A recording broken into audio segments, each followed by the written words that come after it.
Hi, Robyn here, continuing on with our conversations about things you don't often hear about after 60.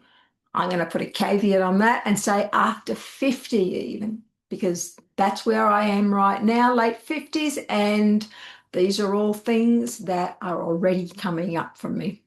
So I've come to the realization that I've spent decades building my life around what other people needed from me. I was busy being a mother, supporting my family, working, helping others, being the person everyone could rely on.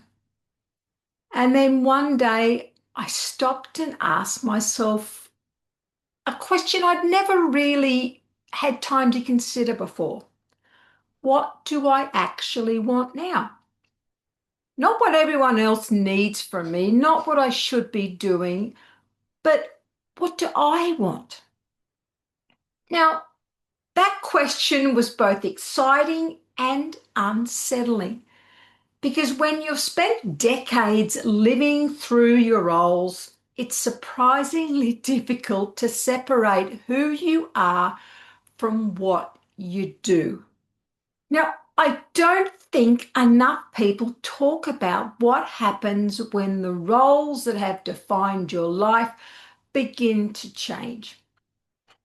Children have left home, you've retired, relationship ends, your parents pass away, your health changes, or simply you enter a new season in your life.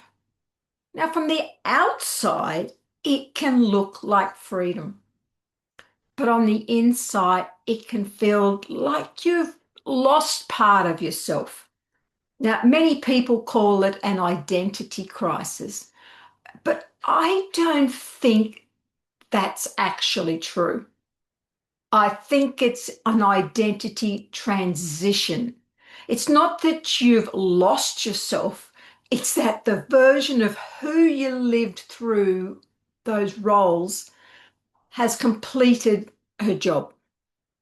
Now, another version of you is waiting to emerge. Now, let's consider why this happens. All right, my body likes certainty. My nervous system likes familiar routines and familiar identities. For years, I knew exactly where I belonged because people needed me. My days had structure, my decisions had purpose. Being needed became familiar. Sometimes it even defined my worth. Yes, I'm going to say that. We often associate our worth by the roles that we are actually playing. So when those roles changed, my nervous system didn't immediately experience the wonderful freedom that everyone says it brings. It experienced uncertainty, and uncertainty can feel uncomfortable. That is why so many people stay busy after retirement or something that's a big change. They fill every spare moment. They keep rescuing family members. They volunteer for everything. It's not because there's anything wrong with staying active, mind you, but because slowing down means facing the question that we've been avoiding. Who am I if nobody needs me today? Now, on the emotional level, this stage of life can bring grief.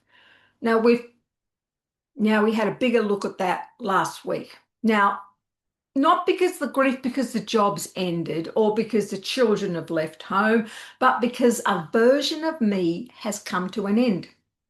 Whether it was the busy mother, the successful career woman, the caregiver, the organiser, the woman who always knew exactly what everyone else needed.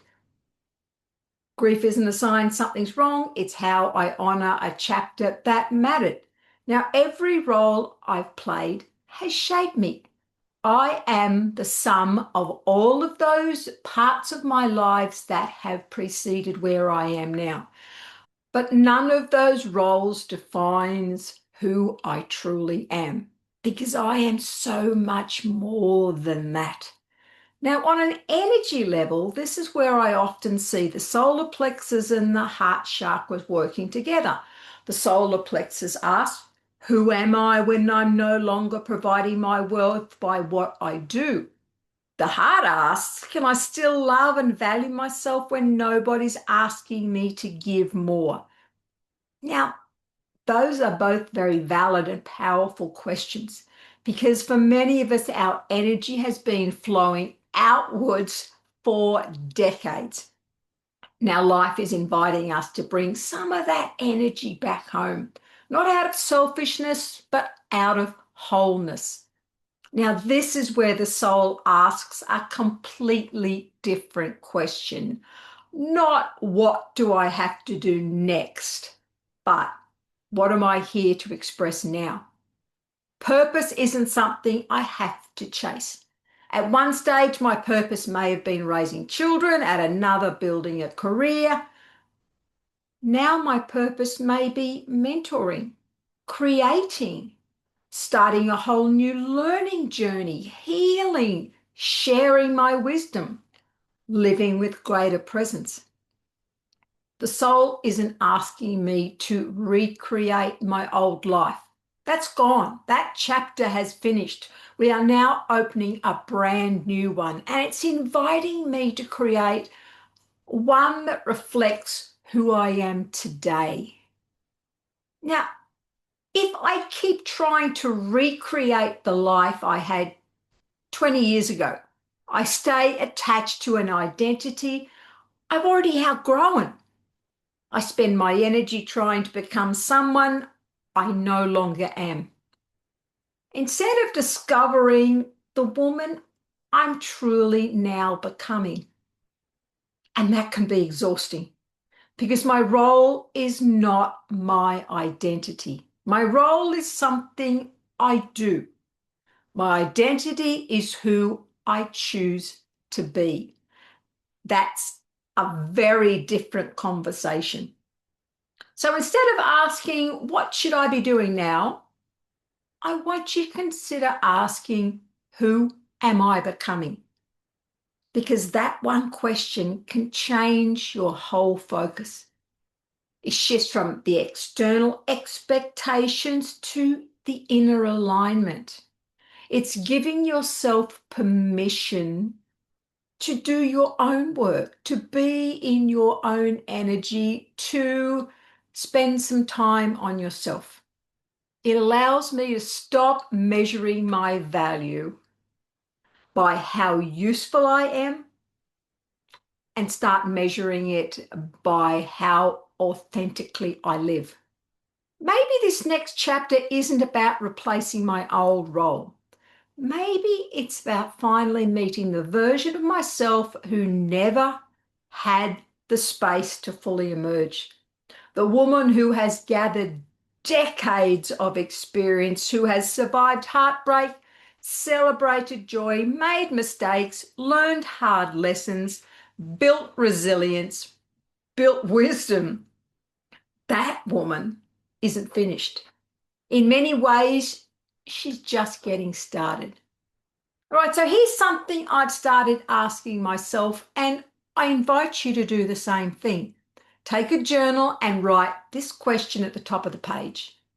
If nobody needs anything from me for the next year, how would I choose to spend my life? Now, don't think about responsibilities for a moment.